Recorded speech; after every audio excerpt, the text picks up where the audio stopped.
Hey everyone, and welcome to the Milan Soccer Club podcast. I'm your host, Alice, and wow, do we have a jam-packed episode for you today. We're calling it Milan's Power Play, Lecce Comeback, Furlani's Takeover, and Allegri's Shadow. We're diving deep into, the aftermath of that nail-biting win against Lecce, and some huge shakeups happening behind the scenes at Milan, and oh boy, the coaching situation. It's a whole thing. That's right, Alice. And I'm Paul Bonelli, ready to break it all down. Forget about just the 3 points from the Lecce match. We're talking about a power struggle, potential new sporting directors, and let's just say the future of the coach is definitely up in the air. It's like a soap opera, but with, more strategy and less dramatic fainting. Exactly. Okay, so to everyone listening, buckle up. Before we get started, be sure to comment, leave a like, subscribe, and hit that notification bell so you never miss an episode.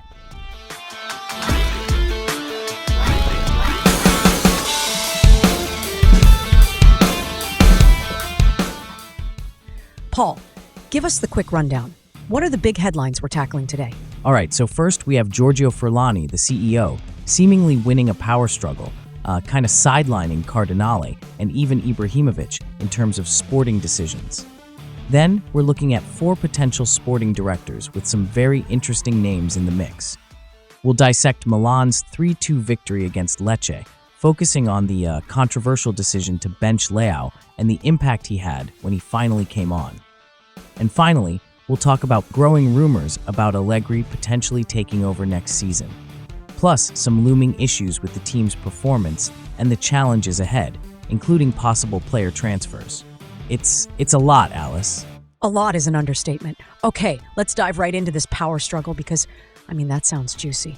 Furlani's kind of taking control, huh? What's the deal? Yeah, so from what I'm gathering from some reports, Furlani basically went to the States, and he wasn't happy about being excluded from meetings with potential sporting director candidates in London.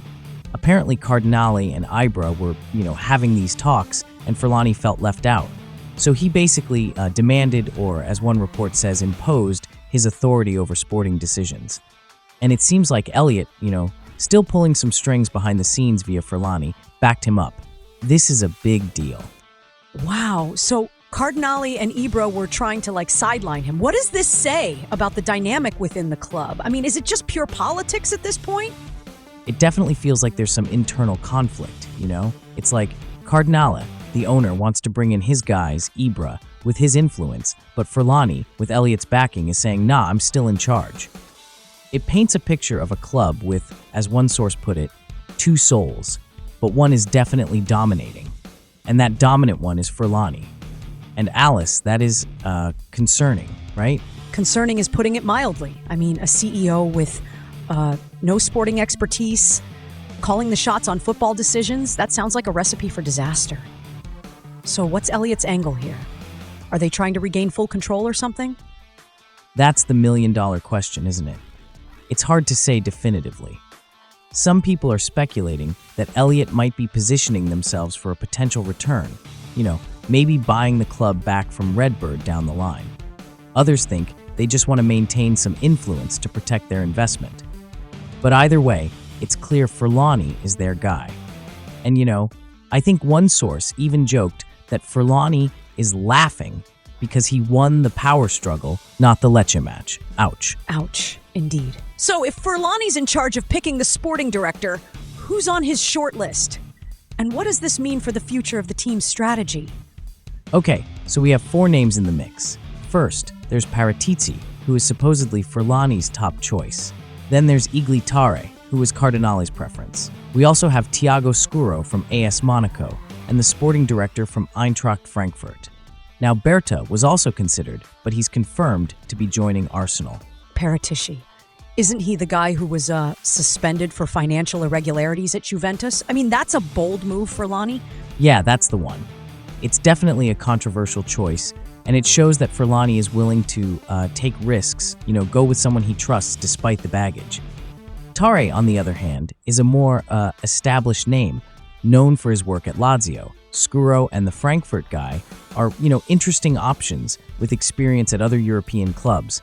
It really depends on what direction Furlani wants to take the team. Okay, so it sounds like Furlani is leaning towards someone he already knows and trusts, even with the potential PR backlash. What about Ibra? Is he just sitting back and watching this all unfold? Well, according to some reports, this whole situation is a bit of a slap in the face to Ibrahimovic. Apparently, he wasn't too keen on the idea of Allegri as the next coach, which Furlani is reportedly pushing for. So it seems like Furlani is asserting his dominance, even if it means going against what Ibra wants.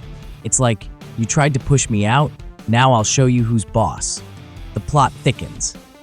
This is turning into a real-life House of Cards, but with more, questionable transfer decisions. Let's switch gears to the Lecce game. Milan won 3-2. But it sounds like it wasn't exactly a smooth victory, right? Smooth is not the word I would use. No. Milan went down 2-0 and Pioli looked like he was about to, spontaneously combust on the sidelines. The big talking point was the decision to bench Leao in the first half. Seriously, it's like benching your best player in a must-win game. Was there an injury concern or something, or was just trying to be unpredictable?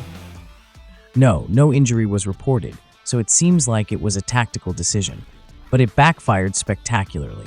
Milan looked completely lost without Leao's creativity and pace.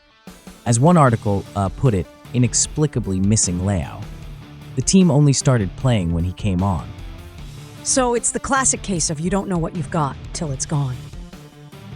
What did Leao bring to the game when he finally came on? Was it just his individual brilliance, or did it change the whole team's dynamic? Oh, it was a complete transformation. Leao added that spark, that unpredictability that Milan was desperately lacking. He stretched the Lecce defense, created space for others, and of course, scored a crucial goal. It showed how much the team relies on his individual talent, which isn't always a good thing. Right, relying too much on one player can be a problem. So is Allegri really the front runner to replace him? He's been out of the game for a while, right? That's what the rumors are saying, yeah. Allegri is reportedly Furlani's top choice, regardless of who the sporting director is. He's experienced, he knows Italian football, and he's a proven winner, even if his style isn't always the most exciting. There's also talk of Tassati as a potential interim solution, which suggests the club is seriously considering a change. Allegri coming back to Milan, that would be something. But what about the team's current performance? His defensive weaknesses and young players struggling. Is that a fair assessment? Definitely. The defense has been leaky all season, and the young players, like Jimenez, are inconsistent. One report noted that Jimenez, who played instead of Leao for the first half, seemed to be in total confusion, and that Conceição was taking advantage of him. And with Maignan suspended, Sportiello is in goal, which is a downgrade, to be honest. So, even with the win against Lecce, there are still a lot of problems to address. What are the biggest challenges facing Milan in the coming weeks?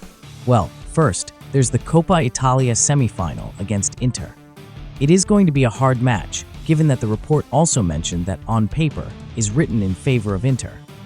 Then they need to maintain some dignity for the rest of the season, even if they don't qualify for the Champions League. And of course, there's the possibility of key players like Maignan, Theo, and Leao being sold in the summer. Wow, selling those players would be a huge blow. It sounds like Milan is at a real crossroads right now. What's the one thing that fans should be paying attention to in the next few weeks? I think it's the sporting director appointment. That decision will really shape the future of the club.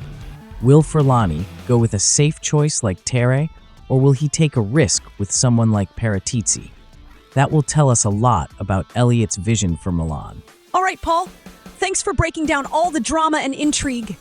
It sounds like things are far from settled at Milan. To everyone listening, what do you think? Time for a change. And who would be your dream sporting director? Let us know in the comments.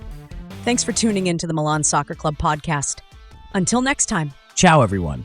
And remember, even when things seem chaotic, there's always a chance for a comeback, on and off the field. Don't forget to subscribe.